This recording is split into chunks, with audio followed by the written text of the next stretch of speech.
Assalamualaikum. Hari ni kita makan cendol dekat X-Park Senayan. Jom. Taklah tu. Aku dah sampai dekat X-Park. Sana nak masuk X-Park tu tempat go-kart. Kat situ ada Petron.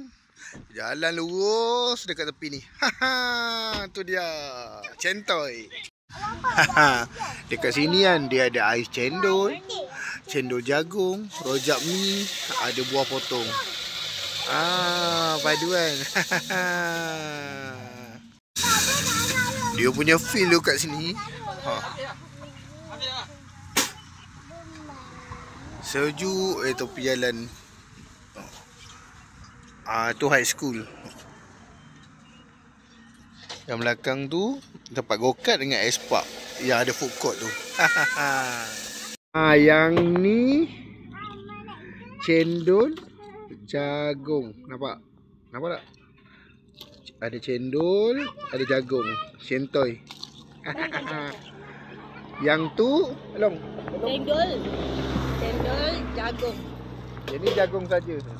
Tak ada cendol Lah senangnya.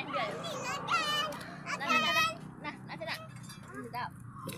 Okay, Jasmine. Kau pun. Sedap.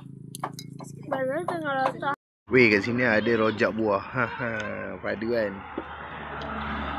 Selain daripada rojak buah, abang ni dia jual rojak mi. Ada perempuan. Satu. Boleh datang kat sini.